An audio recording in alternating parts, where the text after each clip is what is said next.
देखिए इधर भी है। टोटल यहाँ से वहाँ तक जितना है ये सब यहाँ पटान गिरा हुआ है पूरा। ये खैनी का ही खेत है टोटल। यहाँ वहाँ इधर ये सब जितना खाली दिख रहा है ये सब खैनी का खेत है। वो हमारे बाबा हैं, वो हमको देख रहे हैं कि ये कौन सा कारनामा कर रहा है। अब पूछेंगे कुछ तो बताएंगे क्या है क्या नहीं है। पूछेंगे तो ज़रूर, गांव का लोग बहुत तेज होता है। ये देखिए सब खैनी का तैयारी हो रहा है जितना भी है। अगर वास्तविकता में इतना मेहनत लोग खेत में अन्न उपजाने में करता तो पता नहीं। लोगों का ये सोच है कि हम अन्न ना उपजाएंगे, उसी पैसे से कमर्शियल खेती करके उसको बेच के उसी पैसे से अन्न को ख़रीद लेंगे। भैया अगर हर आदमी यही सोचने लगेगा तो अन्न की जगह यही खैनी का खेती होगा टोटल। ये देखिए बाबा भी देख ही रहे। बालू और पानी, बोलिए। हम नकदी का तो कोई साधन है नहीं, इसलिए लाचारी लोग करता है दो पैसा के लिए। चूँकि देखिए हम तो थोड़ा कम बताएंगे, ये बाबा अनुभवी हैं। पहले बाबा खैनी का खेती होता था। पहले खैनी का खेती होता था। आज से पहले खैनी के खेती होइत रही ना। कै साल पहले शुरू भेलै? अरे मुश्किल से 15-20 साल से। 15-20 साल। हाँ, वह भीठ में कोई गिनल गोठा आदमी 2-4 आदमी करता था। कोई 2 कट्ठा, कोई 4 कट्ठा, कोई 10 कट्ठा भीठ में, उपरवार में। हाँ, लेकिन भीठ में जब करता था तो चौर के मट्टी लेकर के भीठ में पटाता था तो बढ़िया हो। तो सोचा कि भाई चौर के माटी हम इसमें देते हैं, अब वर्षा कम हो लग रही, लोग खैनी चौर में भले बढ़िया, बाहरी व्यापारी आकर खैनी खरीदने लगा। कज्जी मोट अब जा देख लगे ना भाई, फायदा बुझल लोग के ये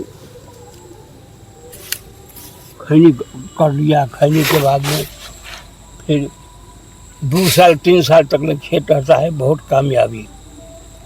कितना दिन में तैयार हो जाता है? कितना दिन में तैयार हो जाए? तैयार होते कार्तिक रूपक पाई, अगहन पूस माघ से लेकर फागुन में तो बिल्कुल सब कटा जाता। कार्तिक मतलब अगला महीना है, अगला महीना। ये कार्तिक में सितंबर अक्टूबर में। हाँ, अक्टूबर में रोपता है। अगहन, हाँ, अक्टूबर नवंबर दिसंबर।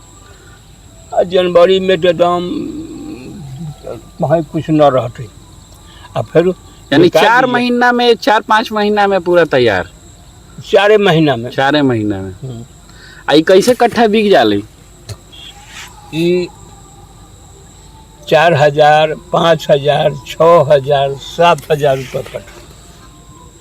फायदा है लेकिन। हाँ, तब अब कुछ रेट इन्हें कमा दिलकै है, तब रेटो कम। अब व्यापारी का तो वो भी तो कम दाम। पहले तो खैनी में कीड़ा उड़ा न लगत रहे, अब सुनैले कि कीड़ा उड़ा भी लग जाए। खैनी में कई प्रकार का बीमारी हो गई है।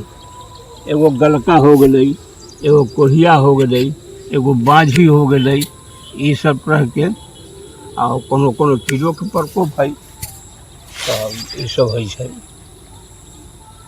खैनी न रहे।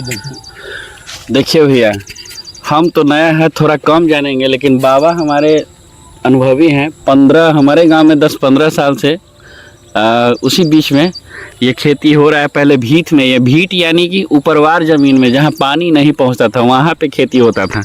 लेकिन अब क्या है कि अब उसमें भी बहुत सारा कीड़ा लगना, जैसे गलना, बाझी हो जाना, केकुड़ जाना, ये सब।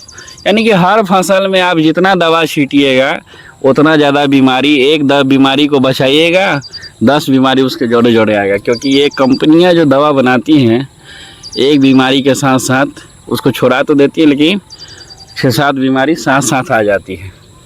तो खैनी का भी आगे का जैसे जैसे खेती होगा वो भी हम आपको दिखाएंगे। ये कमर्शियल खेती है, 4 महीने में अच्छा मुनाफा देती है, इसीलिए लोग ज़्यादा करते हैं। क्योंकि खेती में पैसा रहा नहीं, अन्न उपजाने से कोई के बाद बढ़िया हो छै। हाँ, खैनी कटै ना, ओ खैनी कटने के बाद मकई हो जाए। मकई, मूंग और मकई झोल लगाइए। मूंग लगाइए चाहे मकई तो लगाइए। जो लोग खैनी का खेती करते हैं उसके बाद काट के छोड़ देते हैं, भैया आलू उसमें रोपिए, खैनी के साथ आलू भी हो जाता है और मकई भी हो जाएगा, मूंग भी हो जाएगा। आलू मूंग साथ में कर सकते हैं, उसके बाद मक्का का भी खेती कर सकते हैं। बहुत अच्छा।